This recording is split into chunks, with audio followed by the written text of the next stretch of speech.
Good evening. Thank you for joining us, ladies and gentlemen, boys and girls of all ages.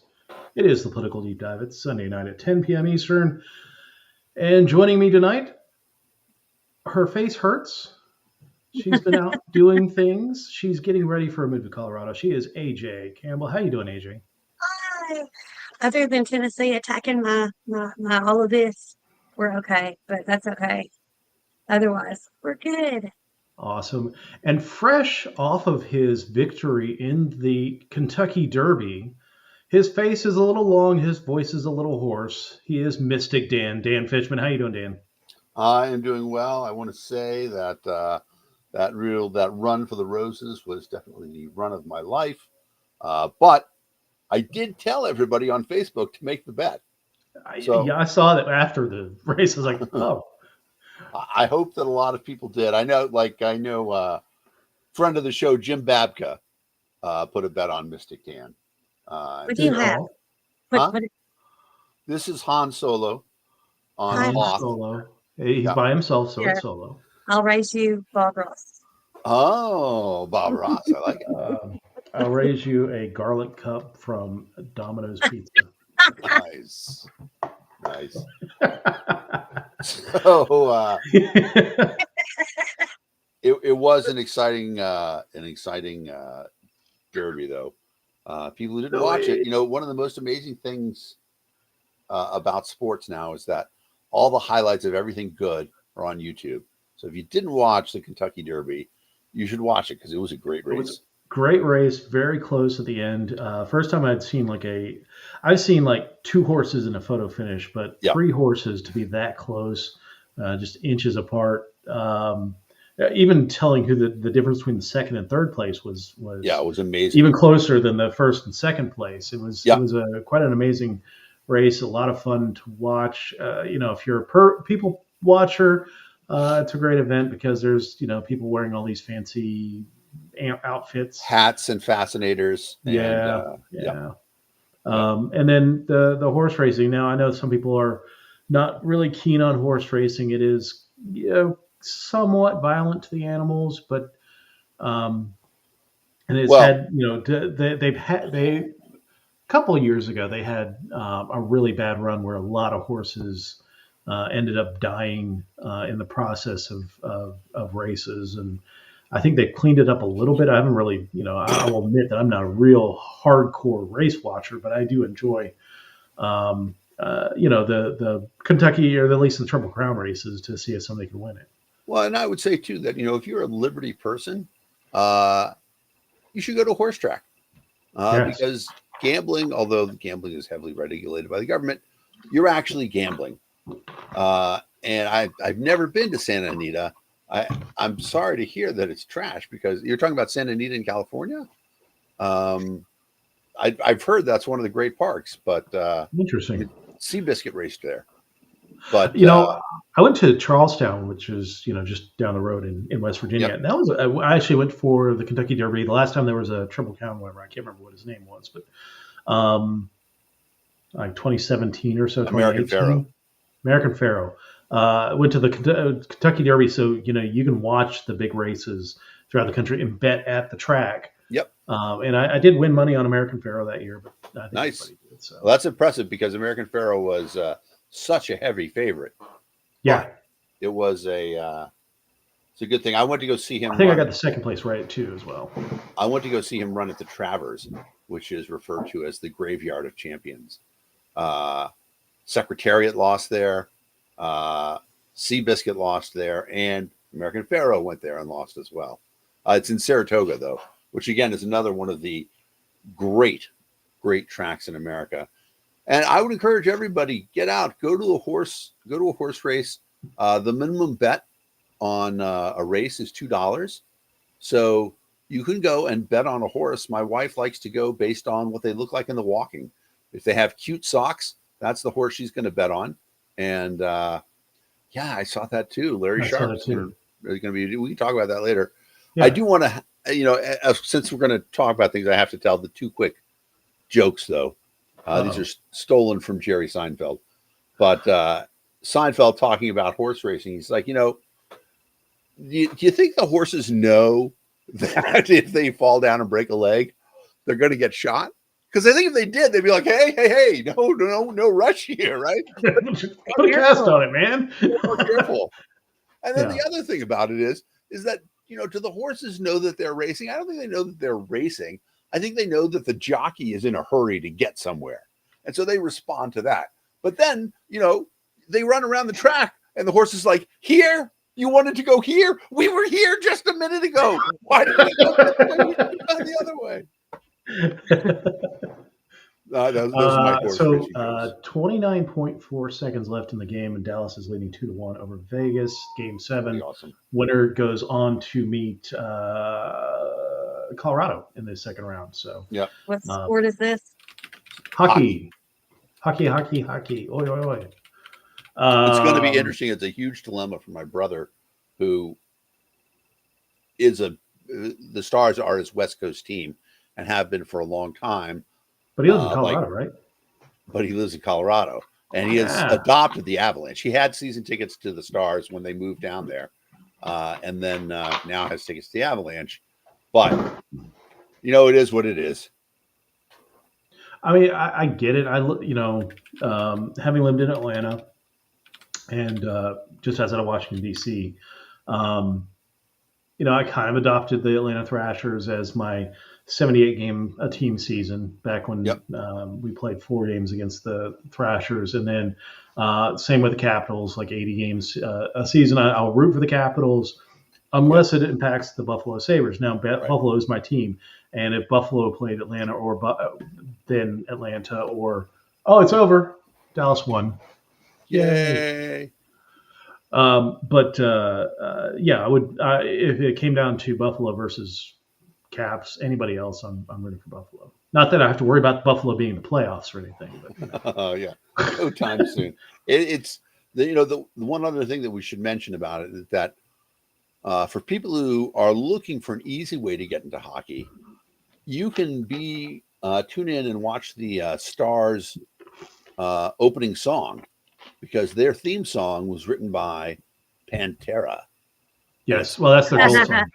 Their goal Huh? song is Pantera. Right. They play it before games too. The whole thing okay. all the way through. Noise. Dallas Stars. Yeah. Gotta love it. I mean, I like how Buffalo does their goal songs. They let the players choose their goal song, kind of like walk-up music in baseball. Yep. So Jeff Skinner has a song from high school. He picks like pop songs. He did "Party in the USA" one season. He did "I Want to Dance with Somebody Who Loves Me" by Whitney Houston one season. Yes.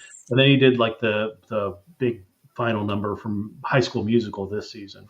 So, speaking of pop, we weren't even going to talk about this, but an amazing thing happened in the pop world this week. I don't know if you've been following this. Taylor Swift songs are numbers 1 through 14 on the Billboard Top 100. Right. It's unbelievable. Wow. Yeah. What's up, Craig? It's just a phenomenal number. And here's my thing that I will tell people about it. Being ignorant about Taylor Swift is like being ignorant about Hamlet. It is that big of a cultural event. You don't necessarily have to like it. I'm not going to like anybody I'm not going to tell anybody they have to like Hamlet, although it has really stood the test of time. But you don't have to like Taylor Swift. But people should know a couple of her songs. At this point in time, she is so big culturally that not knowing her is like not knowing any Shakespeare at all. That's my 2 cents on Taylor. I mean, I like Taylor Swift. I mean, it's not somebody I'm going to sit down and listen to, but I appreciate, one, what she's done for music, what she has done for women in music, and the shoulders that she stood on with many artists in the past. But what she's brought to the game, how much she angers idiots. I really appreciate that as well. I mean, the whole thing about the whole QAnon thing about Travis Kelce and her at the Super Bowl was quite enjoyable. I mean, it was just like they're like she's going to come down midfield after the game. They're going to endorse Joe Biden. So he's going to ask her to marry him, and then exactly. And Jill Biden's going to perform the marriage ceremony, and it's pretty crazy. But it is well, and that's the other thing about it is that she has handled it with such grace, because we know plenty of pop stars who weren't as big as her and had a great deal of difficulty with that much fame. She's just people attacking her and responding. She doesn't really respond, except for through her music. She'll respond, but exactly. Even the DJ that grabbed her ass. Yeah, $1. $1. Yep. She didn't want anything from him. What a fucking power move that was. Yeah. No, I just want you to have the comeuppance. I just want you to have someone say, no. Right. Well, and you permanently be branded as somebody who committed sexual assault. Yes. Which is, and he's not a bear. So unheard of. Yeah, he is not a bear. Not a bear. Right. Well, but I do think that's another thing that is worth talking. Oh, we can absolutely discuss it. Absolutely. I cannot believe the stupid shit that I see men posting about this. It is the memes are fire, though. I've really enjoyed the memes. Absolutely believable, Dan. Well, right, and so it's not surprising at all. That's part of that is definitely part of the problem. Is that and so I kind of wonder about that. Is that are the men who are so vehement about this? I mean, are they really in denial about their behavior in the past?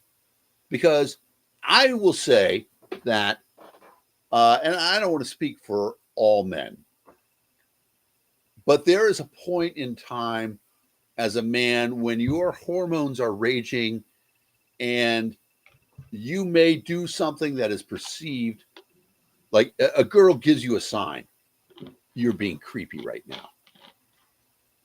And if you had the right upbringing, you're like, what the fuck did I just do? I've done something terrible.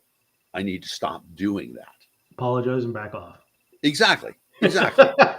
Well, that's exactly it. And you know what? Honestly, the apology is probably the best move you could make at that point in time. To say, I'm aware of the fact that I did something wrong, because that already puts you into the elite class of men, right? To be able to say, I admit that I did something wrong, because so few men are willing to do that in the first place. But then the next level about it is that then once you become aware of that, you have to be a constant advocate for it, because it's not just that, you're responsible for your behavior, but you have to be responsible for the fact that there is a point in time at which you weren't aware of the fact, you might not have been aware of the fact that there are some things that I'm going to call it male privilege, that you take for granted and say, I don't mind it when somebody does that to me. You say, that doesn't mean anything. That doesn't mean anything.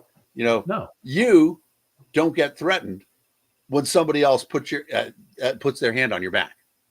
First of all, it doesn't happen that often to men. But when it does, you're like, somebody's touching me. It's not the same experience for women. Yeah. And back easily goes to side boob. Yeah. I had a pastor during prayer. Yeah. Resting on the small of your back, and then it was, Dear Lord. Whoa. What the fuck do you do there? What do you do there? Someone tell me. What's the acceptable response in a crowd of people when the pastor? I mean, make him see Jesus with a shot to the balls. It's a tough spot though, because that's the other thing about it is that. Will I be believed, y'all? You're not thinking that's the like thing. It. You're not actually thinking about I mean, it. that is... If I elbow him and everybody's eyes are supposed to be closed, nobody sees the side boob incident happen. Right. Can I get away with elbowing him? No, I cannot get away with elbowing him. But, that's another thing that, and it's interesting, women are great at picking up when other women need help, because they've been there. Sometimes they will. Right. Leave some room, Jesus. Yes, that's leave some room for Jesus. It's pretty funny. But you see women do this sort of move to like squeeze away from somebody, something like that. That's asking for somebody else to be aware of what the fuck is going on here, and that's where you get an option to step in, to do something, to say something. And I mean, it shouldn't just be on women to do that. It should be on guys to do that. If you see that happen, 100%. I honestly feel like it should be more on guys to police you themselves. Because if we step up and say anything, we're hysterical and we're crazy and we're overreacting. Like the side boob. That has turned into a big joke here. And I don't actually care because it was like 15 years ago. But it immediately turned into a joke. Yeah. Do y'all understand that? It immediately became a joke. Yep. And this is why we're choosing fucking bear, y'all. Exactly. Well, and like another thing that like I would bring up in conversation, I would say, you know what? No bear ever pretended to be nice to a woman so he could get close to her kids. No bear ever raped an altar boy. No bear ever cut people up and put them in his freezer and then ate them later. Although I'm not sure what the bear did in The Revenant to Leonardo DiCaprio. Yeah, I watched that. Leo probably deserved it. But first of all, the bear he's hitting on the under 25 crowd. I was going to say the bear was 35 in bear years. So Leo's like, no. Right? But I mean, every time men are presented with something like that, remember that ad that came out a few years ago where it was kind of like It's On Us, where like the pretty lady's walking down the street and the dude steps out to make a comment and the guy like puts his hand in his chest and it's like, no, we don't do that. Yeah. People lost their fucking minds on that. Like dudes were like, oh, how dare it be on us? And it's like every time we're presented with one of these scenarios, like, hey, women prefer bears to men in the woods. Hey, it's on us to prevent sexual harassment because, if you're committing sexual harassment, you should be aware of your shit and stop doing it. But every time we get presented with this option, we get flooded with these Neanderthals and I'm sorry, I'm not trying to offend Neanderthals, but you get these idiots Like the that Geico commercial. are being, who want to protect their ability to be an asshole to women who think that, oh, deep down and all that other Right. mumbo jumbo crap that They want to somehow pretend that entertain what they're doing is okay. And it's not. Yeah. It is No. not okay. And here's the thing. What they don't like is, and I think there's a little bit of this. Okay. Nobody, no good person enjoys having other people be afraid of them or doing something that makes them feel afraid. And when I was like 22 or 23, I had a conversation with a female friend of mine. I said, I take the subway home late at night, and a lot of times I get off, there's a young woman, and I always try to, give her space. I will wait at the train station and let her get, 50 feet ahead. But then I worry that she's like, oh, fuck, this guy's following me. And I'm like, and she said to me, she's like, you're doing what you can, and you shouldn't feel guilty about it, because if she's afraid, that's the one thing, but you being there, you are actually helping to keep her safe. So that part of it, and you're doing what you can. That's the nature of thing. And so recognizing the fact that, bigger, stronger for me, right? I mean, my hair is usually unmade, and, I look very disreputable. We can seem scary, and it's not just because of the way we look and stuff like that, but it's because of a lifelong experience that women have. And here's some of the crazy shit too. Like, men have very little idea of this, I think. The talk that mothers have to have with daughters at an incredibly young age, right? At like 11 years old. You say, look, men are going to start doing some crazy shit, and it's not okay, and it's not your fault. And, they're might make you think that it's your fault, but it's not your fault. That kind of crazy, men want to deny that that needs to happen, but it does need to happen. The reality is, men that have problems with us choosing bears are the same men that want the picture of the shotgun in the back of their daughter's prom photo and shit like that. When they are presented with that, would you rather your daughter come she's hiking in the woods, as people are allowed to fucking do? Yep. Do you come upon an unknown man, or do you come upon a bear? Which do you choose? And people always will say, oh, but what about, but no, you don't know anything. Right. You don't know what kind of bear it is. You don't know what kind of man it is. That makes it simple. The men they're like, and then when the wives are like, okay, so your daughter's walking in the woods and she comes across a woman or a bear, the men will automatically choose the woman. Right. But somehow we're still wrong when we reject anyone. Somehow we're still wrong when we show too much shoulder. Yeah. Like it's impossible to be a woman. The reason that the Barbie movie was so fucking popular with us is, we're fucking angry. We're tired. They overturned Roe, and now we don't even own our own fucking bodies. Yeah. And now we have, I don't know, even good friends that get super pissed that we would choose the fucking bear. Right. It is insane. It's not insane. It is problematic. It is behaviorally problematic for the men who don't understand what the problem is.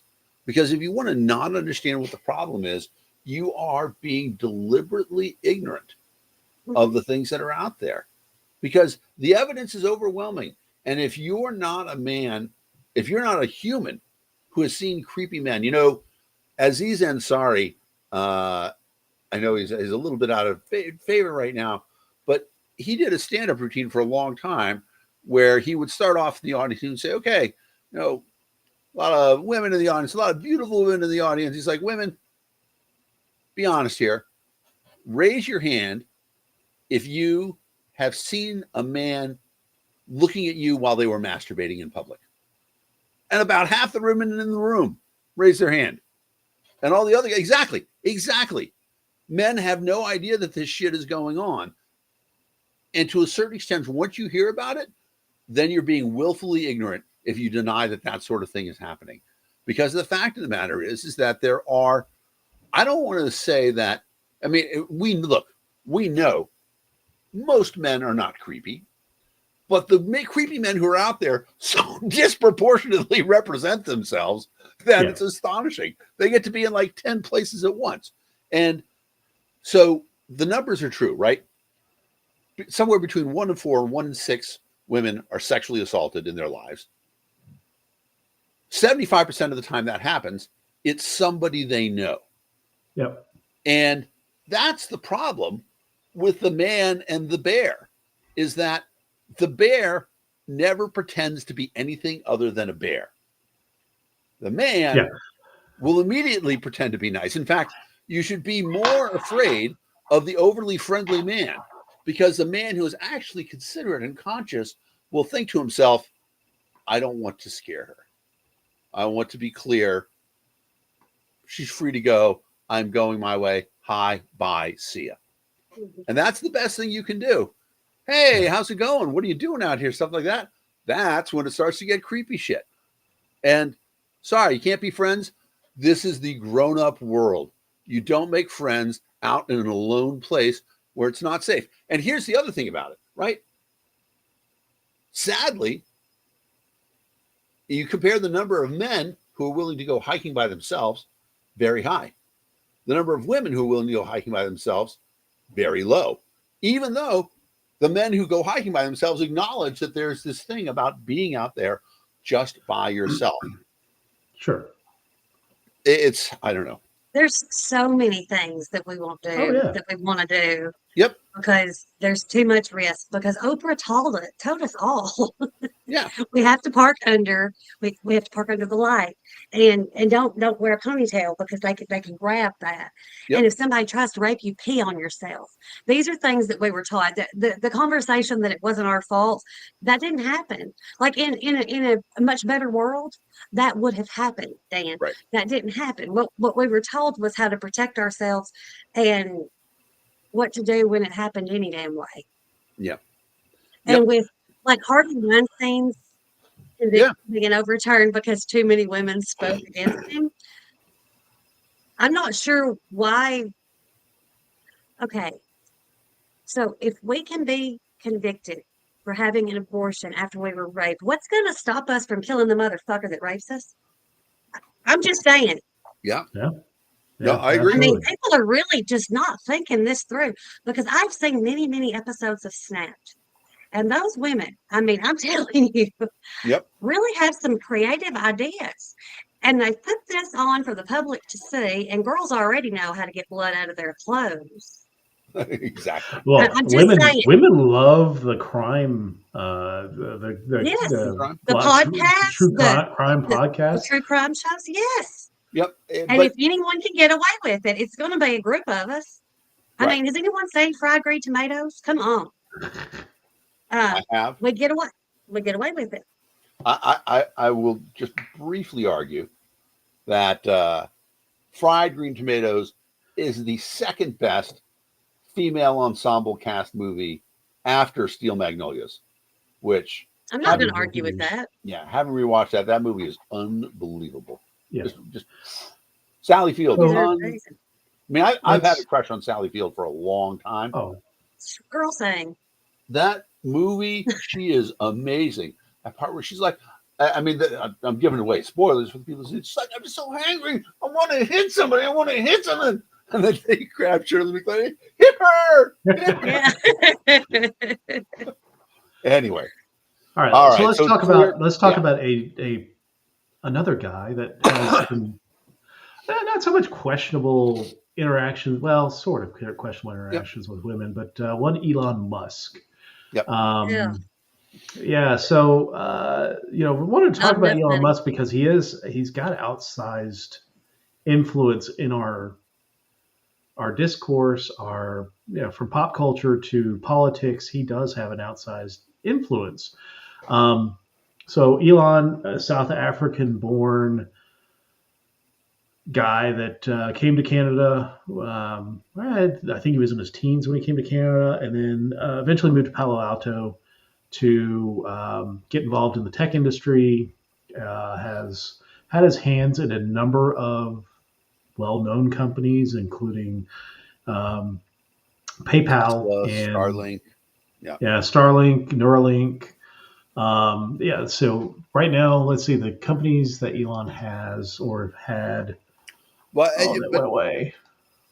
I think the critical thing that you need to also say about this, and what people don't talk about in this space, Elon Musk is neurodivergent, right? He is Yes. diagnosed with autism. Okay. And you ask any professional, 10 out of 10 of them will say, yeah, no shit, he's autistic. Yeah. Yeah. I mean, you can tell in his interaction, his ability to, especially when it comes to interpersonal interactions, Yeah. especially with his mergers and acquisitions, Yep. his ability to deal with his management. There are issues there. Like, I mean, so here are the list of the companies that he has been involved with. Of course, we all know SpaceX. He not a founding partner, but he is very heavily into OpenAI, PayPal, Neuralink Corporation, the Boring Company, which is a company that is I'd heard about it, I just didn't know what it was, but it's a construction company that is wanting to put tunnels under cities for mass transit rather than above ground transit. Of course, Tesla. We know that things that have happened with the Tesla, X, formerly Twitter, Twix, whatever you want to call it.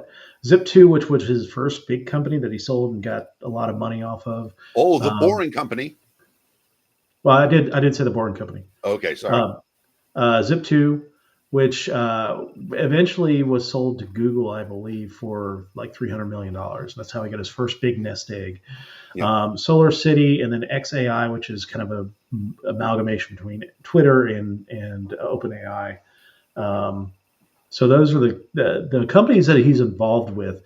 Having read his biography and some other things on Elon Musk, I will say what my impression of Elon Musk is that he has do-gooder syndrome, in that he believes what he wants to do is help humanity with his inventions, and some of the things I'm inclined to believe with, like Tesla being an electric car, even though I will say electric cars are probably even worse than in some respects than gas powered engines. Solar City, the solar paneled roof panels that he's proposed. To lessen human impact on the environment. I get that. His wish to go to space, to expand human travel into space farther than what we're doing right now. His involvement in the Artemis project, his involvement in trying to get us to Mars. He has very lofty ambitions, but I think he's gotten to the point where he's become so rich that he is frustrated by the fact that no matter how rich he is, there's a limit to what he can do.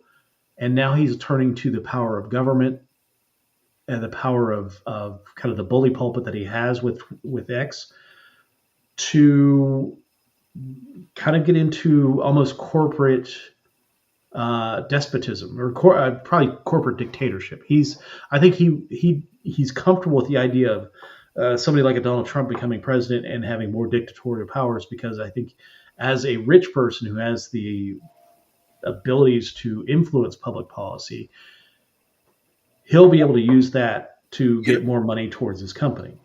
I had a conversation with Perry Willis, former executive director of the Libertarian Party, about this. And we're talking about the Dunning-Kruger effect, which is this well-documented situation where the stupider you are, the more likely you are to believe that you're right. The more ignorant you are in a scenario, the more often you're like, well, that's just the way it is. I understand it completely. And the inverse of that is that the smarter you are, the more you consider the fact I might be wrong here. I want to accept the fact that I could be wrong. I want to consider alternatives, stuff like that. And what that means is that for people who I think that we would all agree, unquestionably, Elon Musk is a very, very smart person. Oh, yeah. Right? In terms of his intellectual capacity to do things, which means that he is also, a lot of times racked by this sort of self-doubt about, and am I right? Could I be doing things right? But it means the things that that are right, you're like, well, we should do these things because I know they're right. And the problem is, and this is what Perry talked about, is that it's very easy for people to become authoritarian about the things that they know are right. And the example that we were using at the time was, you look at a lot of the stuff that happened during COVID, and people can complain, oh, it was overreaction and stuff like that. Yeah, there's no question about it. Government lost their shit. Yeah. On the other hand, mathematically, it is true that all the interventions made people at least a little safer. You can't catch the disease if you're isolated from somebody else. Is that worth the restrictions on liberty? No. Does it mean we should close the schools? I don't think so either. That wasn't worth it. But if you're a person who only can see things, and this is part of the symptoms of autism, if you could only see things as black or white, then you tend to think, well, this thing I think that will do good, we should do it, right? Because I can understand that this part works. And that's where I think a lot of Elon's problems come with, is that the nature of his disability is that he doesn't see gray. He only sees black or white. The nature of his disability is, and being famously hard to work for, and having burned a lot of his bridges, is that he's now surrounded himself with people who tell him he's fucking awesome all the time. Like, he's got a massive fan club. But the people at the highest levels are telling him, oh man, you're great. You're doing great stuff. Don't listen to the haters. They're just haters. And it's, so when you get to that level, and you've got money to do whatever you want to, like he's done it a few times, especially with X. He got mad at Twitter and bought it, and proceeded to trash it down on the ground, and firing a lot of people that are there. He's surrounded by yes men and people who are not going to give him the hard truth, which I think is why he's having issues with things like the Cybertruck, and other Tesla cars locking up and preventing people from leaving them.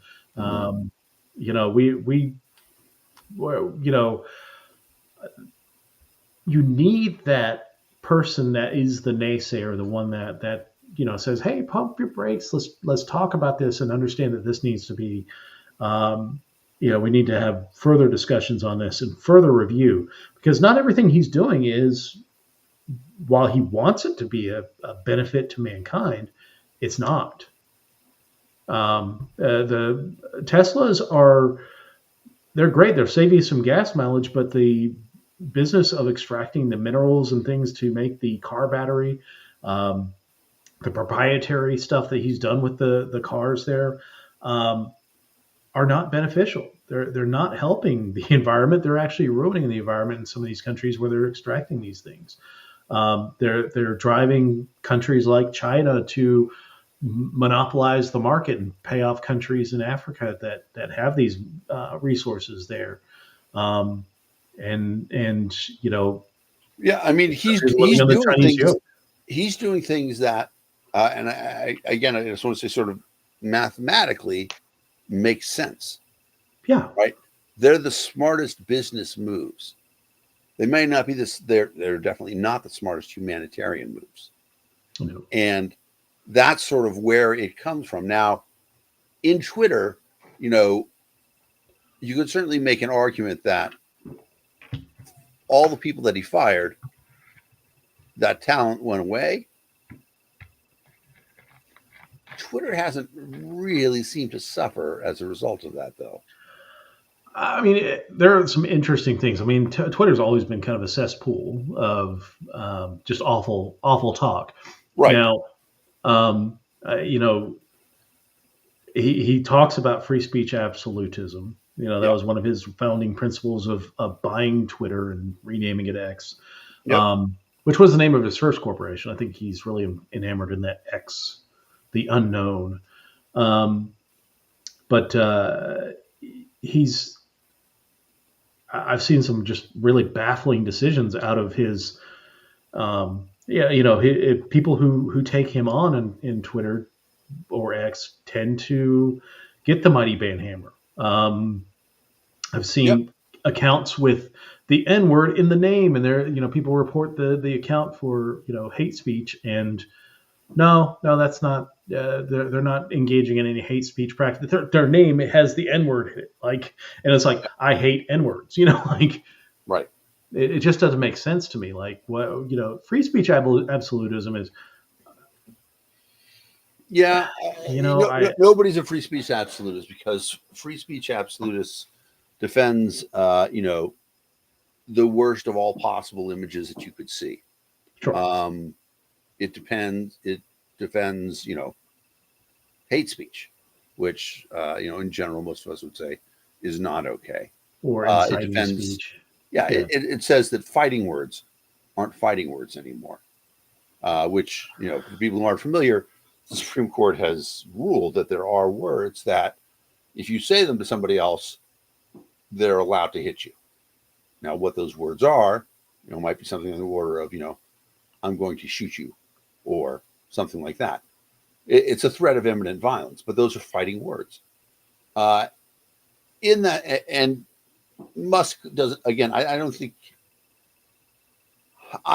that he has the capacity, to the emotional capacity to process those sort of feelings.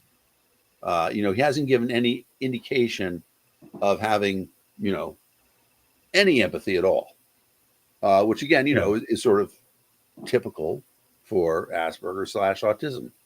That's, And the nature of the disability. And the reason sure. why it's so disabling for people is because they don't understand, they can't understand. And, full disclosure, I taught special ed, I taught autistic students. They don't understand that other people have feelings. They don't understand that other people can have their feelings hurt by blunt talk. They just want to tell you the truth as they see it, and they can Yeah. easily be wrong. But they're convinced that telling the truth is white. It is good. I mean, white and black, and that they have this sort of two-pot syndrome. Everything's white or black. And so you get, these occasional high-functioning autistics who are able to do what Elon Musk has done. Most of the time, it's low-functioning autistics, and these are kids, and we tolerate their behaviors, and we say, okay, that's just where that kid is, and we're going to make allowances for them and their lifestyle, stuff like that. Yeah. His money has allowed him to broadcast his failings Exactly. a lot harder, And I honestly think that what we should be doing in these scenarios is not saying that's okay. We're not going to allow you to do these things.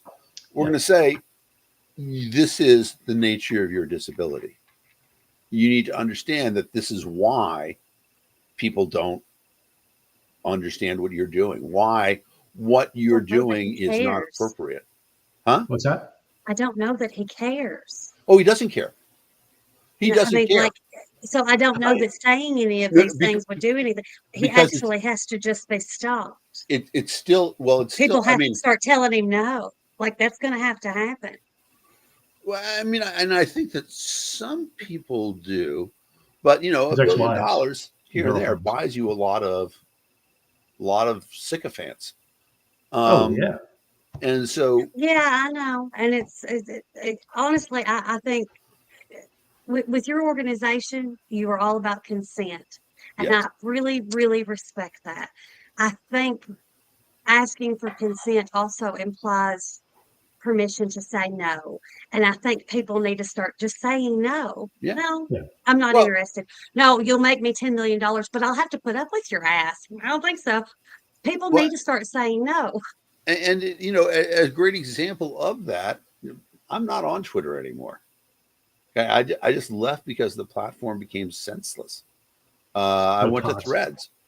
I don't own a Tesla. I would have said that Elon Musk is irrelevant to my life up until I became aware how awesome Starlink is. And, you know, there's no way to get around that because they own that space. So, Pun speaking, intended. well, not so much Starlink, but what about Neuralink? How do you feel about Neuralink? I don't know that I know what Neuralink is well enough to So, discuss. Neuralink is the one that they're putting implants in people's brains to Oh, no, enhance. I've been a huge fan of electronic body modification for a long time. I had a friend who had to put a little LED button in his tip of his finger so that anywhere he went, he could just squeeze his finger and get a light, a little flashlight. That was pretty cool. You know, I've seen people put magnetic chips into their hands so that, you know, they can wave them and open doors and stuff like that.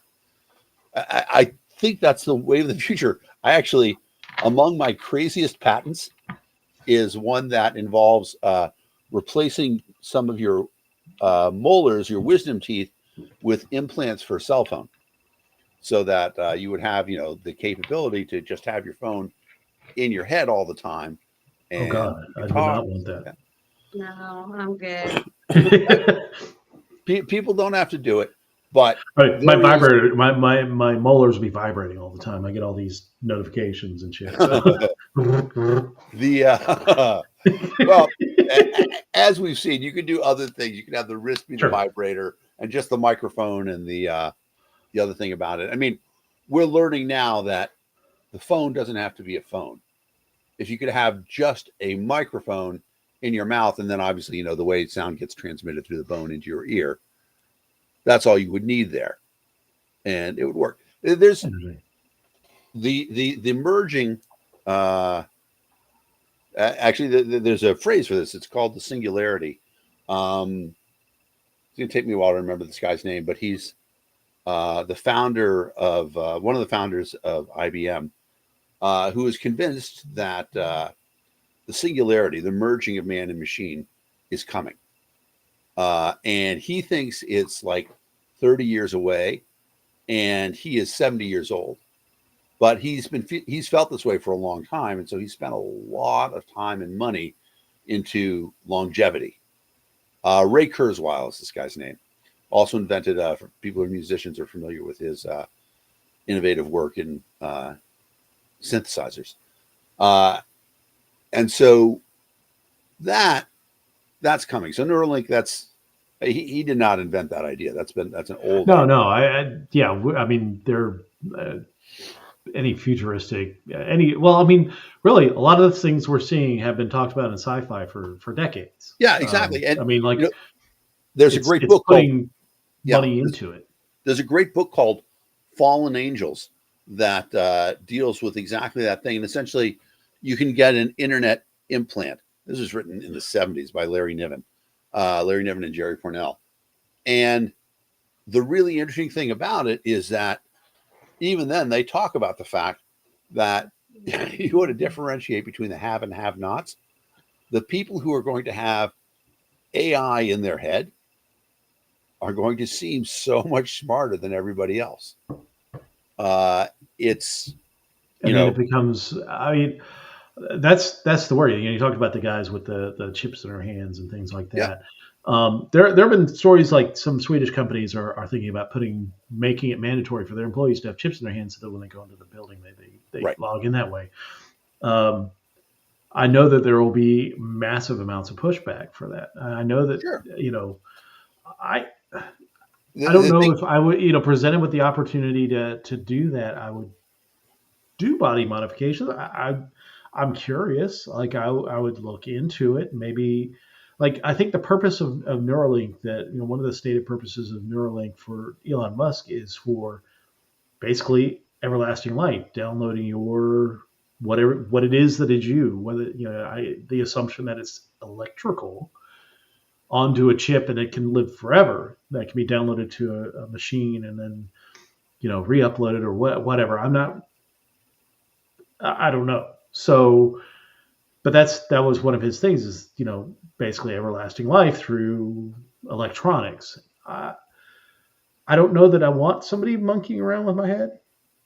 Yeah, no, I mean nobody's saying You make have it to, mandatory, right? I mean, and when we do talk about making it mandatory, then definitely fight back about it. But the flip side of that is that nobody should be able to ban people from doing these experiments on their own bodies. That's what bodily autonomy is all about. No, but there are tons of people who are against that. There are tons of people who are against body experimentation with machines and stuff like that, and that's bullshit too. Okay, Transhumanist Party. Exactly. Zoltan Isban, yeah. Zoltan is a friend. Zoltan crew. Yep. That it is reasonable for people to be worried that the mechanically and electronically augmented human will be a Superman amongst the people who are not. Not only that, but the more, I mean, if more people become mechanically enhanced, if the majority of the population becomes mechanically enhanced, then they can vote for the enforced enhancement of other human beings. I mean there are some ethical concerns. About the fundamental problem with democracy. That has nothing to do with technology. That's just democracy sucking. Democracy sucking, and our propensity to be bigoted towards people that are different than us. Well, and to try to do things with the best of all possible intentions to make just like with Elon, he wants to do. He has good intentions, but his execution sucks at a lot of this stuff. Yeah, no, I mean he is, and AJ's point is excellent. Not every autistic individual is is lacking in empathy. There are some autism has been a spectrum. I mean, exactly, and more than just a spectrum, it was also a catch-all for a long, long time. Oh yeah, things they couldn't understand anything else. They said, "Well, he's autism." In fact, even now in the DSM, I don't know if there's a DSM after 5. That was the last one I worked with. No, I don't think. I think it's still 5. Still 5. Okay, there's an autism NOS, which is not otherwise specified, and that is still the catch-all for stuff that they can't understand. Elon has some pretty specific diagnoses, Asperger's in particular. I don't think that's his biggest problem, though. I really don't. I really think, and I'll tell you why. Yeah. Because and it has to do with Colin. My son was diagnosed on the spectrum. Let's see, at 3, and then at 5 it was confirmed. So he went to a smaller school where they, kind of catered to him and da, da, da, da, da, da. And as he grew up and he realized that he was not always right, that he did not always know everything about a situation, he looks back and he says, I wish they had told me no. I wish they had said, no, actually that's not right. Or not allowed me to be like, oh, so super excited and thinking I'm so great at this, when actually it's just kind of average. I wish somebody had told me no. And I think that's Elon's problem, is he was born into money. Like, everyone has their struggles. Don't get me wrong. I'm sure.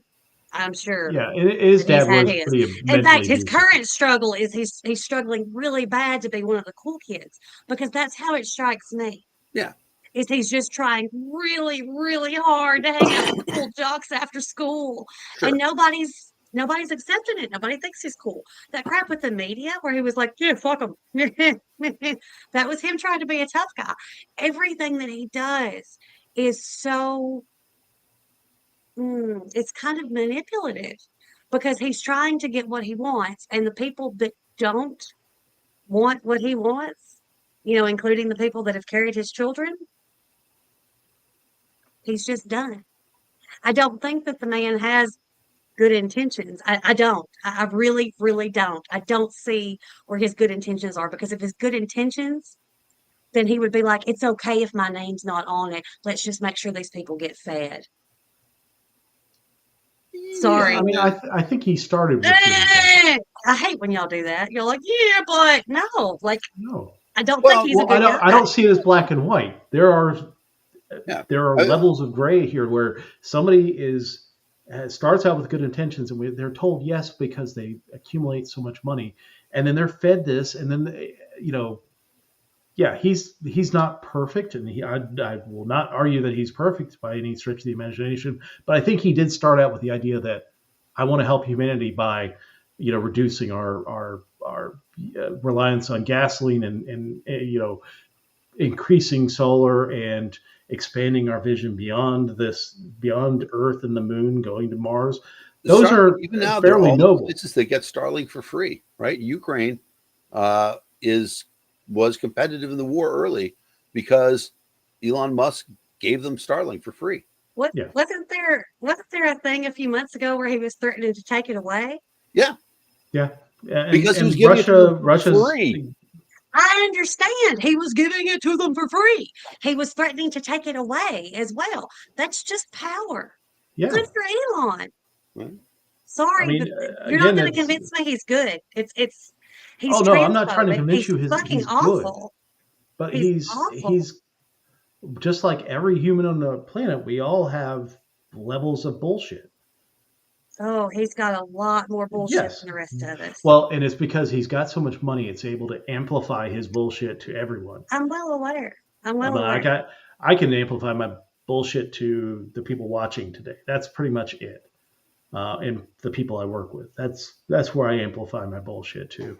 But the amount of money he has just amplifies it even that much further. He just reminds me of the fucking villain from The Fifth Element. That's who he is. Zorg. Yeah, Zorg. He is. I mean, did that? Yeah, and that could be a thing. What Janice says, power corrupts, and he's definitely. I think that does enter into it. His inability to deal with people, his inability to driving the people that could make those say no to him away, bringing in nothing but yes men to tell him his shit is perfect and it doesn't stink. And now, having more money than pretty much anybody on the planet. I don't know if he's still the richest person or not, but he's close. Twitter's kind of hacked at that a little bit. But he's got the money and the power to do it. And he doesn't have to accept no anymore. And that is a problem. Like I agree with you. Right now he's not a good person. He's doing a few good things, but I would say Gross. Visional, he takes risks. I don't care about his interpersonal skills. I don't think he does take risks in some things. Like he's able to put money. I think his overall innovation right now is lacking primarily because he doesn't have that person to tell him no, to tell him that, you should probably back off on this. Like he could have used someone to say no about the Cybertruck. That thing was horrible. I mean, so it hasn't worked out, but when it was announced, I totally wanted one. Oh, right? All the specs and everything. Yeah. I mean, the one thing that I really don't like about it is the raised sides so that it's hard to load from the side. But other than that, everything about it is pretty damn cool. I mean, obviously electrical vehicles are, all the right reasons that they're much better than gas vehicles because of the engines and the wheels and the no drive shaft and all that other stuff. And for a truck, especially an all-wheel drive truck, I bought a Tacoma. If Cybertruck had been out, I would have certainly given it a better look, even though it's twice as much as my Tacoma. Yeah, I wouldn't buy it for that price. But it was a cool-looking vehicle. I've seen them in person. If you're into that futuristic thing, I mean, like, what? Cybertruck is kind of like the Bluetooth headset, right? Oh, God. Some people think it's geek chic, and some people think it's the dumbest thing they've ever seen. Sure. But I happen to be in the latter. I think it looks pretty dumb. I prefer the one where you get your molars replaced with microphone. But that idea of it's Elon has been very innovative. He's invested well. He's invested well. He's invested well, but I mean, he has driven a lot of the stuff at SpaceX. He didn't do the actual science for it, but he built the teams. He pushed people towards what they needed to do. There was a story that I read about him. There was a guy that he had tasked with taking a $120,000 part that was on the market for $120,000, and he gave him $5,000 budget to build this part. And it took him 9 months, and this dude did it for $3,900. Yeah. And, he's like, hey, Elon, I did it. This is the part. And Elon's response was, okay. Right. And I think that guy left SpaceX after that. There's no question about it. He is not the world's greatest humanitarian. He's not a warm, fuzzy dad. All of those things. Yeah, he's not the greatest dad. He's not the but I think dad to an extent, because he did when he was younger have really bad. His dad was not a good person. On the other hand, as far as I know, not convicted of any violent crimes. Not even accused of any violent crimes. Not that I know of, no. Yeah. I mean, he's certainly accused of being emotionally abusive. And a dick. Those are almost the same thing. But, they had the vision. I am grateful that the Starlink system is out there. I think it's one of the most important technology that exists in the world right now. And I'm grateful that they saw that I don't have to wait for somebody to see it now. Then I have to wait another 20 years for somebody to implement it. Sure. I don't know what's going to happen with electric cars. Well, actually, that's not true. I know that electric cars are here. That's the end of it. Electric cars aren't going away. Will they be powered by batteries? Will they be powered by broadcast power? Will that come back? That solves a lot of the battery problems. That I don't know. Tesla has some good ideas in that space. I'd be interested to see Nikola Tesla, not Tesla, the car company. Yeah. But none of that happened. There was not the last time an electric car, and I would recommend for everybody to see this movie, Who Killed the Electric Car? The last time somebody tried to be an electric car to market, they were shut down, right? GM killed them. Okay. Elon had to survive that to make the electric car actually be a real thing. I mean, Tesla still does face a lot of barriers. Right. All the laws passed against them for direct sales and all that direct sales. Within states and countries. He just pissed off the Indians because he was supposed to go there to sign like this $3 billion pact to do a plant there in India. And he blew him off for the Chinese to try and open up the Chinese market. So the Indians are kind of pissed off at him right now. But, I get some of the anger that he has at governments and things like that. And speaking towards power, I get that. But, he just needs to have that. He needs to have that person that tells him no sometimes. Yeah, it's not just market forces that are going to tell him no. Needs that who's your favorite billionaire? Right. That's the answer to the question. Yeah. No matter who you are, if you're a billionaire, all right, maybe somebody would say Warren Buffett, but in general, if you're a billionaire, most people hate you. Maybe Oprah. Oprah's my favorite billionaire. She gave us she gave us Dr. Oz and Dr. Phil. Like I still have a little bit of anger towards her, but I don't know how to say you have to love her. I'm saying your favorite billionaire. Favorite billionaire? Dude, Yeah. do not say Kendall Jenner. Is she a billionaire? She is a billionaire. Wow. Yep. I don't think she's a Interesting. billionaire anymore because she's donated too much. Dolly Parton.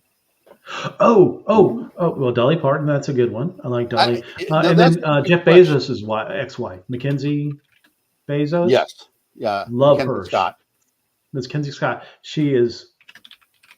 I don't know why he left her, because she has a heart of gold, and she is has given away most of the money that he gave her as a divorce settlement. And mad respect to her. Right.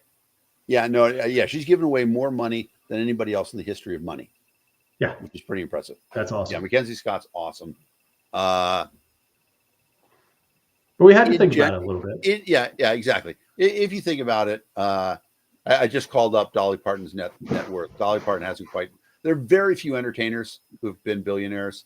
I think Oprah's probably one of 5 or 6. Taylor Swift, you can't go wrong with that either. Taylor Swift is not a billionaire yet. She's not a billionaire? She might pass it this year, but I don't think so. Having the top 14 songs in America right now, I mean, you would think. Yeah. Oh, yeah. She passed it this year. 1.1 billion. She's at right now. All right, that's a good choice too. So Mackenzie Scott, Taylor Swift. Taylor Swift would be my favorite billionaire. I would agree with that. There you go. All right, so we'll close the book on Elon. AJ is definitely in the do not like camp. I am in the I don't like him because he's an asshole camp, and I think I believe in forgiving all people, but he definitely has transgressed. Yes, he has definitely transgressed. All right. So this week we got word from Libertarian Party Chairman Angela McArdle that Donald Trump will be speaking at the 2024 Libertarian National Convention at the end of this month in Washington, D.C. The surprise terms is have not been Trump disclosed. Jr. Huh? It's going to be Donald Trump Jr. Oh, Lord. Oh, no. Donald Trump Sr. I, full disclosure, am a delegate from the state of Maryland. I am not a delegate. I'm going to be in town. I won't go to it. I'm not going to give him the satisfaction. I know that there are people planning on doing what they can. Just remember that this is a Secret Service event because he is a former president. He is afforded Secret Service protection. He's also presumptive nominee of the Republican Party. I think they've already, even at this point, if he wasn't a prior candidate or prior president, he would get Secret Service protection. So anything that you would be planning on bringing to voice your displeasure or show your displeasure will get confiscated at the door. You're planning on going there. If you're wearing T-shirts and hats that are critical, I don't think those get past the bouncer either, or you're going to get put in the back of the room if they allow it. I'm wondering what impact this is going to have on the overall convention, because Saturday, which is the day that he's supposed to speak, is the day that they do the elections for the officers of the Libertarian Party. So chair, vice chair, secretary, treasurer, and at-large members. Friday night is the election of the regional reps, but it's going to be interesting to see how it delays everything, because they can't do it they can't hold the convention in the same room that they do the presidential rally in, because, and I'm calling it a rally. It's not some debate or anything like that. It's going to be a Trump speech, and he's going to use the media to spin it as that the libertarians endorse him. There's nothing there with that. That any libertarian in that room is going to be able to change. That's just the narrative that's going to come out of it. But if they're planning on using the same room, they're going to have to clear out early, which means the officer elections are going to get delayed, which means next day when they do the nominations for president and vice president, that's going to get delayed. It's a very contentious nomination process because we've got several people that could win the nomination. So there's a chance that there is some spillover for Monday, But the gala is on Sunday sure. night.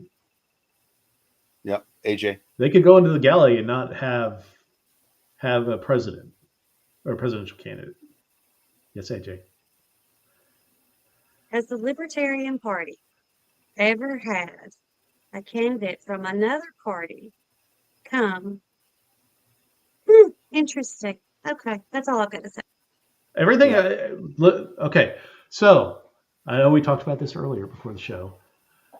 This whole week has just been this one long. I told you so. Like the entire week for me. I'm just like, I've been trying to tell people for the last 2 years that this is a con job by a group of people that want to, one, destroy the Libertarian Party. Trump reelected. Yeah. Two, see Trump reelected. And people are like, oh no. If you were going to destroy a political party, would it look any different than what we're seeing right now? Right. No, it would be indistinguishable. Everything that they've done along the way, including the FEC violations, the ruining the reputation, loss of ballot access, everything that they've done is exactly what you would do if you were trying to destroy a political party. Yeah, and I think that you mentioned FEC violations. The thing that I'm interested in is because we haven't seen the contract. They would not. Angela McCardle has not released that, even to the treasurer of the party, who was part of the whole Reno Reset group, Todd Hagopian. So we don't know what the particulars are. Did we pay the Trump campaign? Did the Trump campaign pay the Libertarian Party? Even if it's free, we are charging our presidential candidates. They have this weird fundraising thing where if you don't raise enough money, you're not going to be on the debate stage for the debate. The top raise enough money for the party. So raise enough. It's going to the party, not to the candidate. Right, and to be clear, it's not even that. It's a vote with your dollars thing.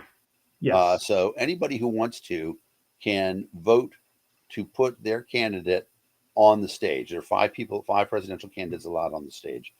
And the people who have people donate money to the Libertarian Party on their behalf are going to be in the top 5. Yep. Now, what's interesting about that is the Libertarian Party of Texas did that, but they capped max donations at $100. Well, this party is so broke. Well, they're not going to cap the donations. Well, they're capped by the FEC, but the cap is $4,100. And we know no that candidate is at right now. Yeah, and we know that this group is not really FEC compliant in any way, shape, or form. Right. Well, and what's interesting about it is that, I mean, essentially what it means is, it guarantees Lars, and this is not Lars's fault. No. But guarantees him a place on the stage. Okay. He can easily drop $50,000 and he's paying his staff $50,000 a month. So, and I'm glad that all of the libertarians who are making money from that campaign, that's a great thing. Yes. Libertarians should get paid. So many are not. Right. Exactly. On the other hand, what does it mean for the other candidates? Rectenwald's going to get in because the party's going to cheat for him. Chase will probably get in, but I don't know. I don't know if they're going to want to let him do it. And that's the other thing about it is that this is the important part. There's no auditing going on at all anymore. We talk about the chair doing the Trump thing. However, there was also another scandal that the chair had where she was found to be selling libertarian merchandise off of her own webpage. Yeah. They asked her why that happened. She said, well, we're going to this event in Miami and we needed t-shirts and pins. And so the easiest thing for me to do was to sell them from my own store. And then the Libertarian Party bought them from my store and I gave them to the Libertarian Party at cost. However, those of us familiar with what happens at LPHQ know that there were hundreds of t-shirts and thousands of pins in the store when they closed the office. Yes. So did she just sell the Libertarian Party back all the stuff that the Libertarian Party already owned and pocket the change? Oh yeah, and she's. I mean, We won't know without an well, audit. first off, we know that she's paying her baby daddy to uh, fundraise for a party that has been woefully inadequate at fundraising ever since. I mean, he's making and I would say I would say that's probably more just a backdoor payment to the chair. I mean, essentially, that's all it is. Dr. Moulton's correction of me is 100% correct. Okay. Well, I mean, that's still a lot of money, but I don't think anybody's going to get close to that. Right. $41,000 is the cap. Yeah. Right. I mean, I think Lars will keep an eye on it. And if anybody gets close to knocking him out of the top 5, he's just going to be able to stroke out some more money. But right. It's actually a fascinating thing because the donation's going to the party, the cap is actually higher than if it were going to a presidential candidate. Yep. And I will guarantee you, anybody who's looked at the LP finances will understand that none of that money is going to end up getting forwarded back to the candidate. No, the last 2 months has been nothing but the LNC paying friends and family because they know this is their last time to be able to write checks. They think it's their last time to be able to write checks on the party's checkbook. And so, they've invited in speakers that they're paying, enormous amounts of money to, administrative costs. Part of the reason that they got rid of the building was so that LNC members could claim home office and get paid by the LNC for the time that they're putting in, and LPHQ members, stuff like that. Yeah. So it's just a way to funnel cash into the pockets of, and it's not even all the LNC members, right? Oh, no, just a select few. Yeah, exactly. It's the special few. Friends and family discount. Yeah. Yep. It is. And you know what? It's possible that we've got this wrong. Open the books. Yes. Let us audit everything. Yeah. I mean, show us. If I'm wrong. If I'm wrong in telling them that she's paying herself backdoor salary because she's paying it to her live-in boyfriend. Well, I mean, we know that's true. That's in the FEC report. Yes. Now, there are some other questionable payments. Oh, well, of course he's not. I mean, right. Well, he's living with her, so I guess you could make the case that he's earning it. But no, I mean, but open the books, show us the contract. Yeah. She said, well, we're having a problem with leaks. Remember, this was a board that was elected fully by a slate. How can you have a problem with leaks about things that are public record? Should be public record, especially for an organization that has to make this declaration to the FEC. I've got a bad feeling for whoever. My hope is that Mark Rutherford. I think he's the only. Is he the only other chair candidate? No, Steve Nikela declared. Steve Nikela, and I don't trust Steve Nikela at this point because he is a.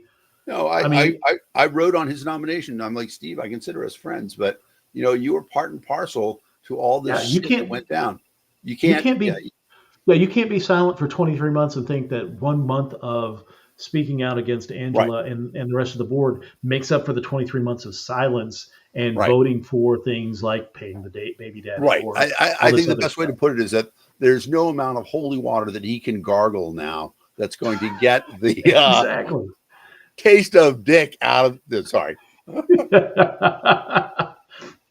Yeah. That's what it is. So, yeah, I mean, my hope is that the first thing that Mark Rutherford does as Libertarian Party chair, if he gets elected, in his first speech, because they're giving a speech right after the election, is to say, Angela McCarty, you're fired as the interim executive director of the Libertarian Party, effective immediately. Turn over all your shit. And the first thing is got to be just a stem to stern audit of everything that has gone on with the Libertarian National Committee, financially, especially over the last 2 years. Yeah, I would have a couple things ready to go, and this is an interesting thing. Yeah, he needs to have an interim executive director ready to go the moment he gets elected. This is what I would do. And fortunately, Mark is a lawyer, so he doesn't need my advice on this. Sure. But I would have a couple of legal actions ready to go immediately, saying, right now, you need to hand over all these passwords to me immediately. And then you are not allowed to touch any LP properties anymore, no matter what. You can't log into them. If you log into your email, you are now violating this court order because that's not your email anymore. And I would hope that if he wins by a large enough margin, that they would replace her with him at the convention. I think so. I mean, like in my perfect pipe dream, they've got 2/3. Okay, so in the beginning, so he gets elected very quickly, and then I don't know. Yeah, I don't think they do. That's my pipe dream. I think maybe 60 at the best. I've seen some numbers out at 60%. I was on a podcast with Jim Babka, who is still talking to Michael Heiss, and Michael Heiss told Jim that he thinks they have 55%. Mises has 55%, and that Rechenwald will be the elected candidate. Oh.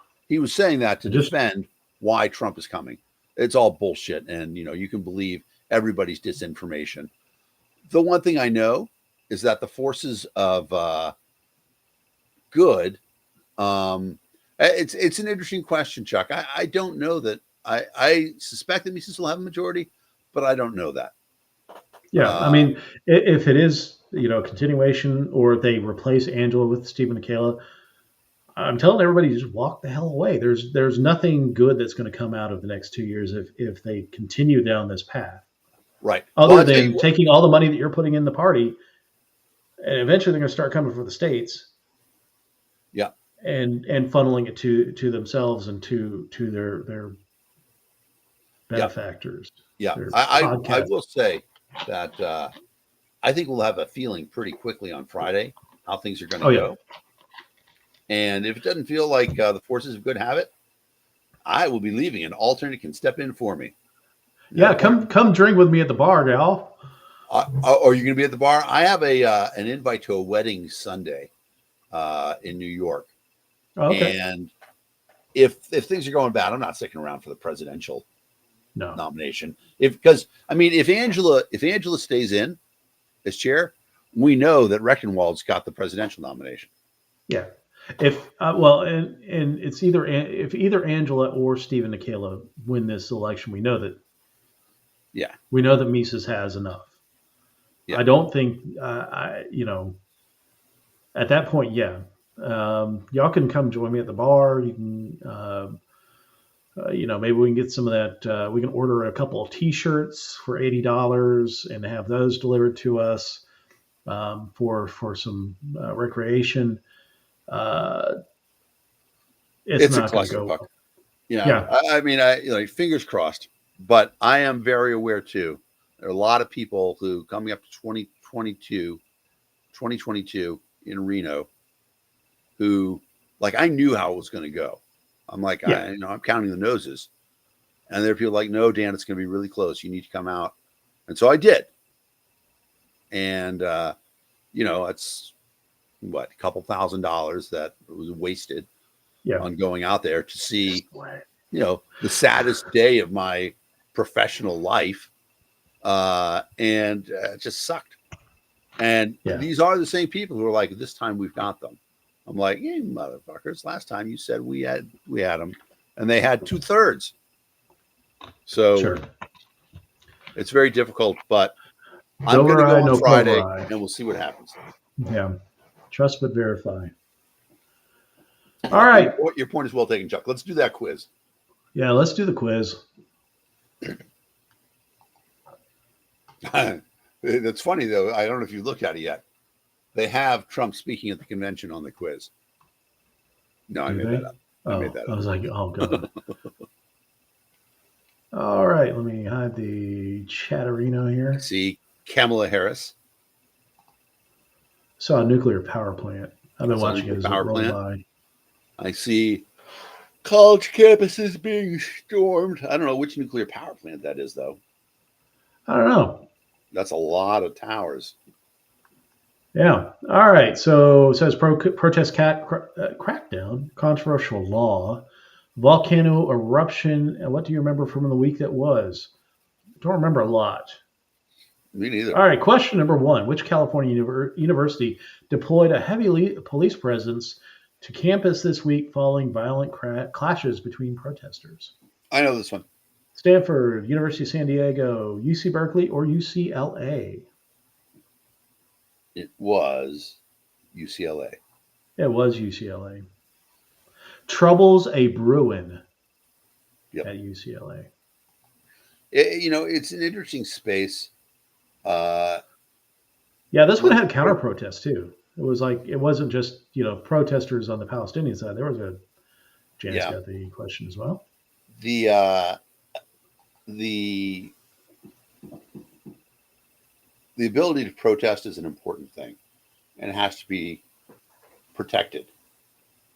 Many of these protesters, however, are deliberately trying to silence all the people who disagree with them.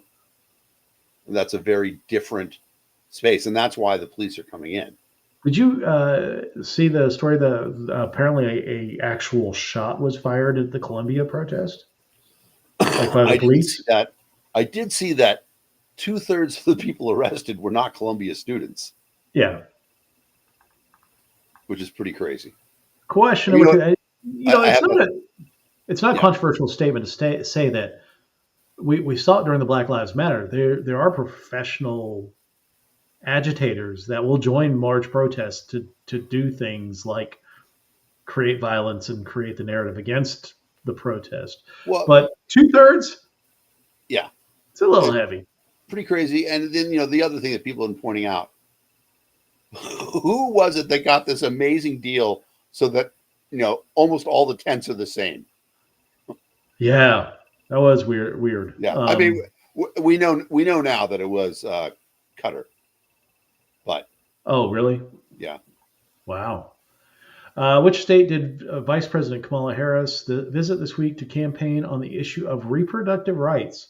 Florida, Nevada, Pennsylvania, or Tejas? I'm going to guess. I'm going to guess Florida. Yeah, that would be my guess. They just strategically, you could make an argument for Pennsylvania.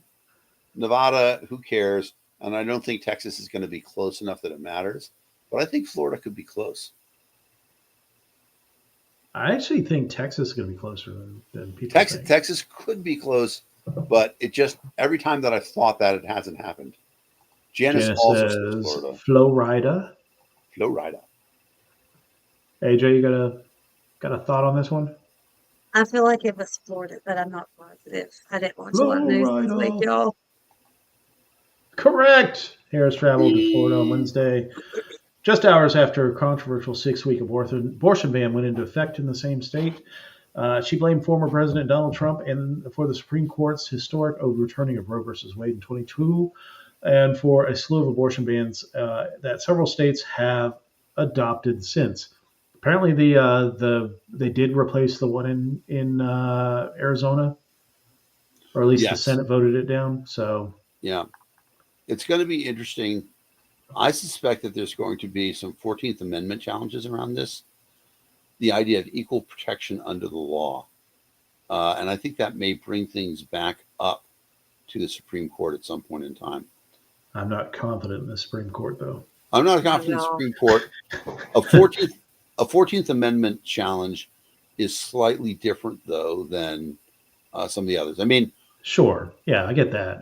Drinking age is probably the closest, right? Louisiana challenged the de facto imposition of a national drinking age by tying government funds or highway funds to raising the drinking age to 21.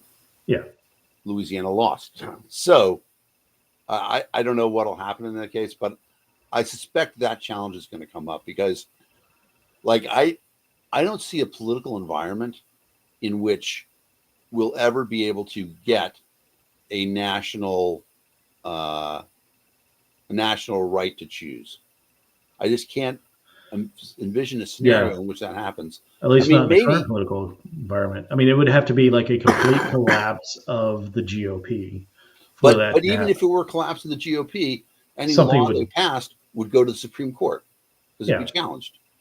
Yeah. And so I'm trying to think of what is the best solution. And some states, right? I mean, the solid blue states, California, Eating Massachusetts, politicians into the sun. That's the New solution. York. Right, exactly. That's not a bad idea either. Putting politics in the sun. But Maybe you can ask your buddy Elon. he's SpaceX. got the rockets. Yeah. Now we just have to convince him it's for the greater good. That's right. For his greater good. Yeah. He'll want All right. he'll want promises of taking over. That's the problem. Yep. All right. Question number 3. Which household bill will soon become more expensive for millions of Americans? Natural gas, internet, electricity, or water? I have no idea on this, but I'm going to guess water. I'm going to guess natural gas. AJ, would you like to guess? Oh, Janice says she thinks it's electricity. Electricity.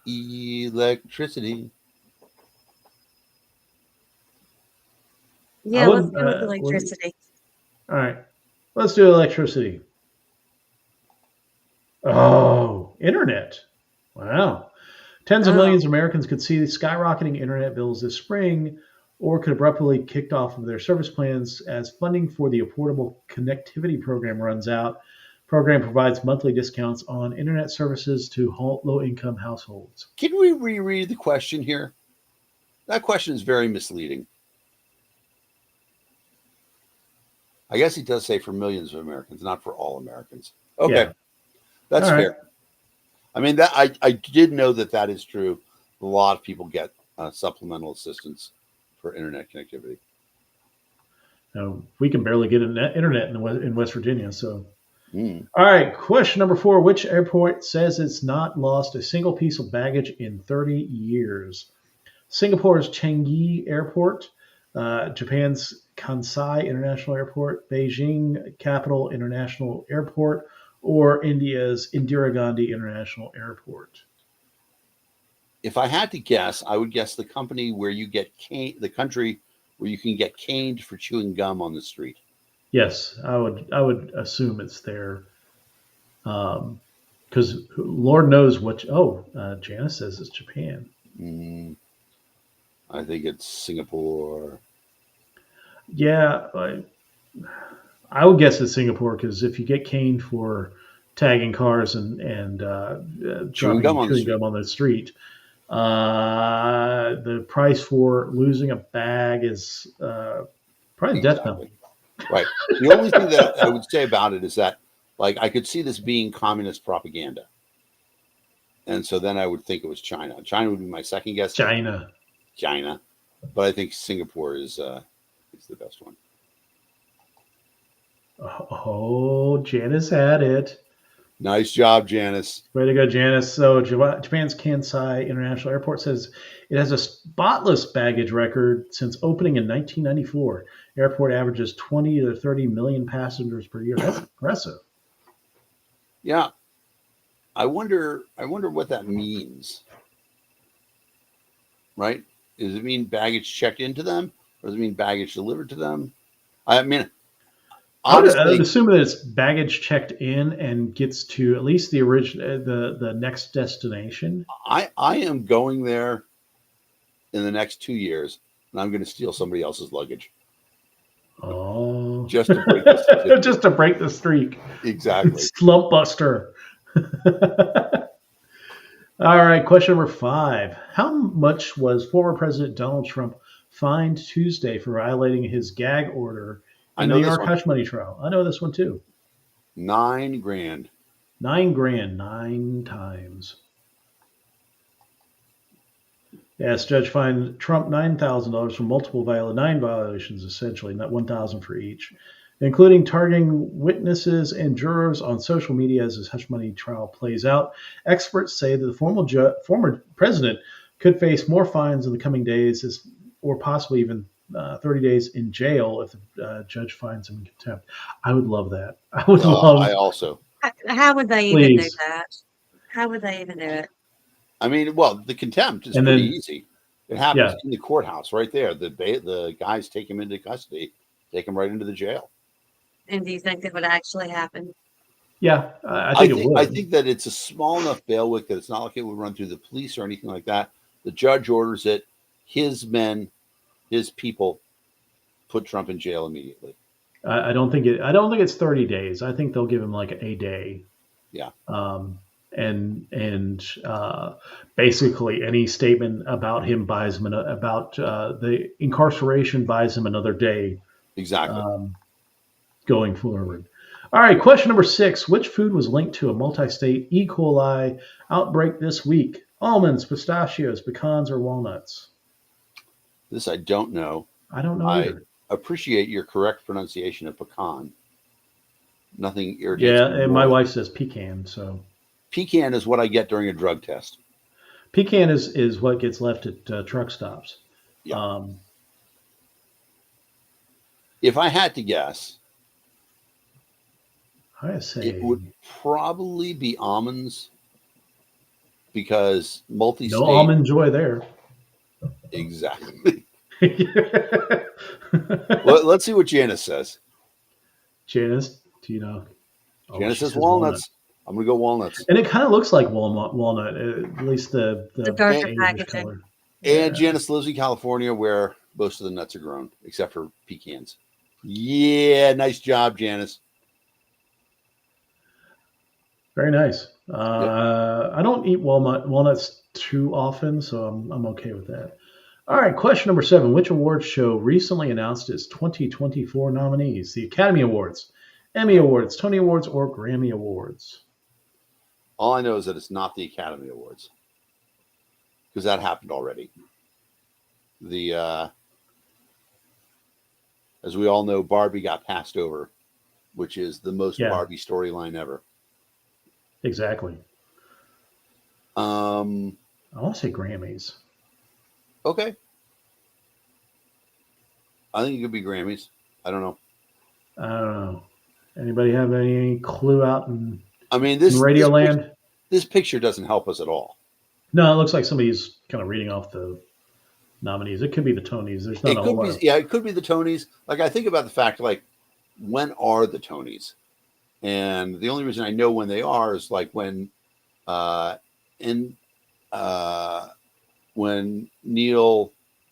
Doogie Patrick Harris. Neil Patrick Harris. Thank you. I kept trying to say Neil deGrasse Tyson. I'm like, nobody wants Neil deGrasse Tyson. Wrong. Although, I think that would be an interesting award show with Neil deGrasse Tyson. It would be an amazing award show. It would be. We would learn so much. It would be really funny, like if he just walked out there and he's like, "So somebody's agent screwed up here." No, he just comes out and goes, "You all think that you're stars here, but let me tell you about stars." Just go into it. Well, they're basically cosmos.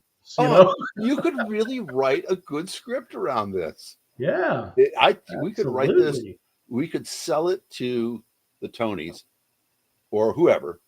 It's probably the Tonys, though, because you need to have. Nobody's going to invite the other Neil to host the Emmys or the Grammys, but he's done the Tonys several times. Yeah. All right, Janice says the Emmys. Do we want to go Emmys? All right, let's go Emmys. Emmys. Oh, it's the Tony Awards. Damn it.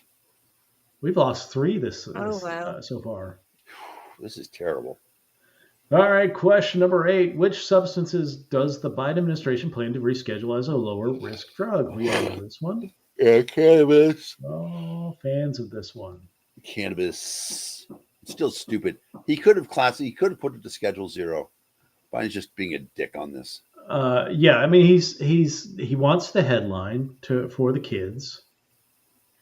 He doesn't want to irritate law enforcement. Wants the young kids to come out and vote for him, but he doesn't do it where it decriminalizes it for a vast swath of states, including our state. It's only medical here.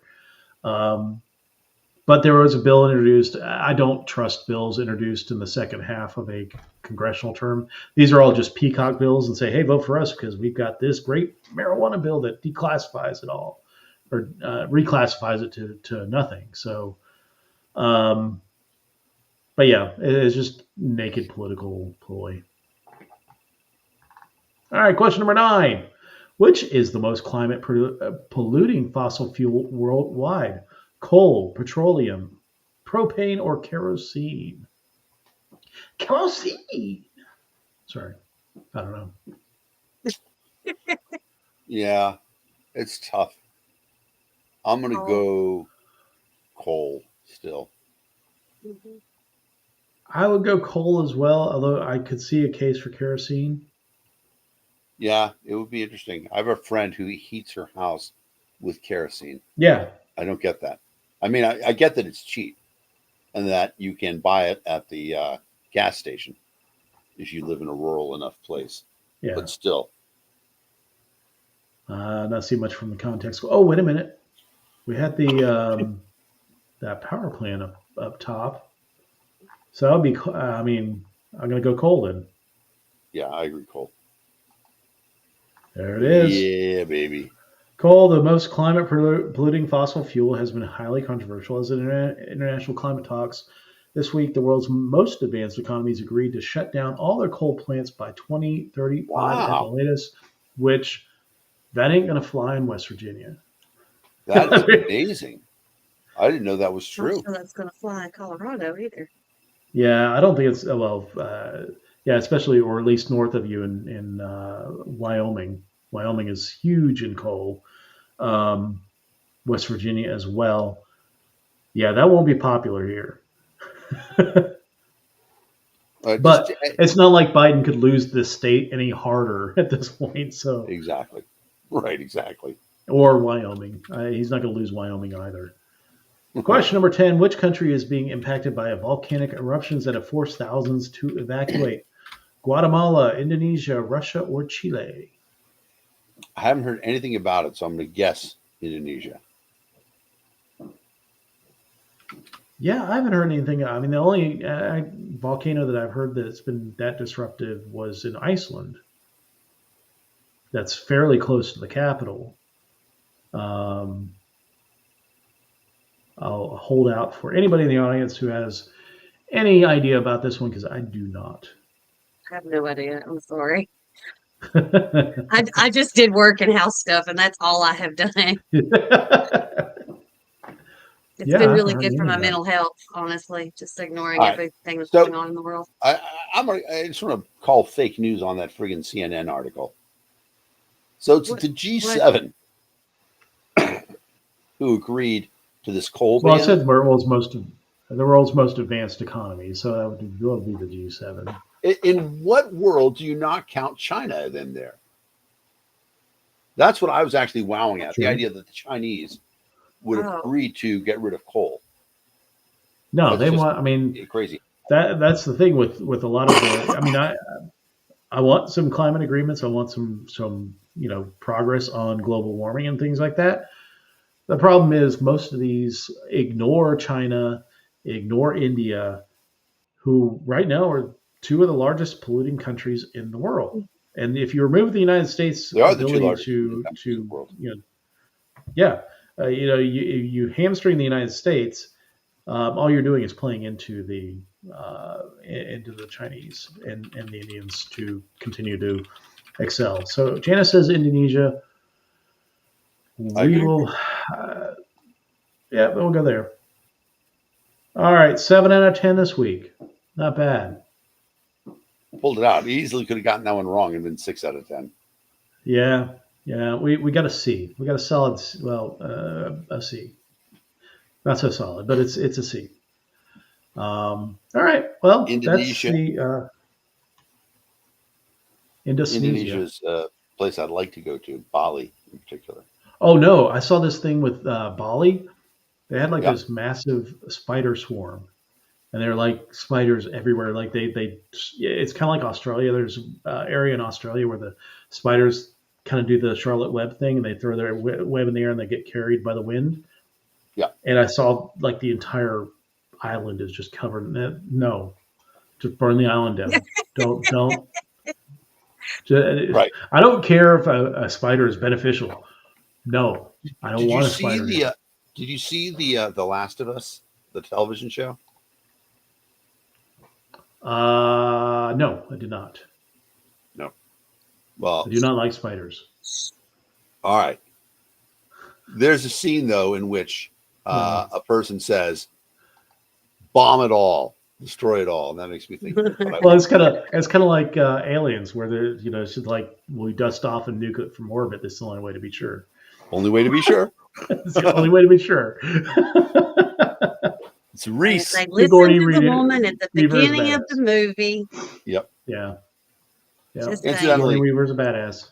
So the top 10 polluters in the world: China, United States, India, EU, all combined is less than India, and then Russia is number 5. So the idea of the G7, doesn't even include 2 of the top 3. Exactly, is ridiculous. Well, and 3 of the top 5 because Russia's not in the G7. Exactly, so. And actually, they combine the EU all as one. So none of those guys of the European Union are actually individually in the top 5. Yeah. So it's crazy. Yeah, because then it's Japan is 6, Brazil is 7. China's been building a ton of nuclear, and I know that they have researched a little bit into the thorium plants. I would be interested to see if they, because that would be a massive technological advancement for China if they really do get thorium-based plants off the ground. Yeah. You figure it's going to happen too. There are, there are 3 real big advances that have come through recently. Obviously, LEDs are just such an enormous difference in the world's economy. Yeah. Heat pumps, and then alternate nuclear power. I mean, there's 2 parts of it. First of all, micro nukes. Like, I'm a big fan of those. They have I'm a fan of recreational nuclear weapons. They have these. Toshiba sells these sort of large suitcase-sized nuclear reactors that you bury in the ground, but they provide enough power for like 1,000 homes for 50 years. And that's interesting. Yeah, and where it becomes very interesting is for like towns in Alaska, right? They'll never get direct power, but you can go there and suddenly you've got 50 years of all the electricity anybody can use. Yeah. The downside, of course, is that you've got a little small nuclear reactor, but it's small. If you can get the safety of thorium. Yeah. Exactly. I mean, that's the thing. That's the game changer of nuclear power is getting thorium off the ground, getting a reactor that works with thorium nuclear salts, and go that route. I'm a big fan of that, but in the United States, they don't really allow much in the way of innovation in nuclear. Yeah. And to the companies that do nuclear want the government handout before getting involved. So, it sucks. But anyway, that's the show this week. Dan, hold on just after the show. I want to ask you a question. Okay. But we'll talk to everybody next week. I want to try and line up a guest for next week. So anyway, thanks everyone for watching, and we'll talk to everybody next week. Dan, what's the line? Say goodnight, Gracie. Good night, Gracie. Good night, Gracie. All right, y'all have a great evening. We'll talk to you all next week. And I'm staying on.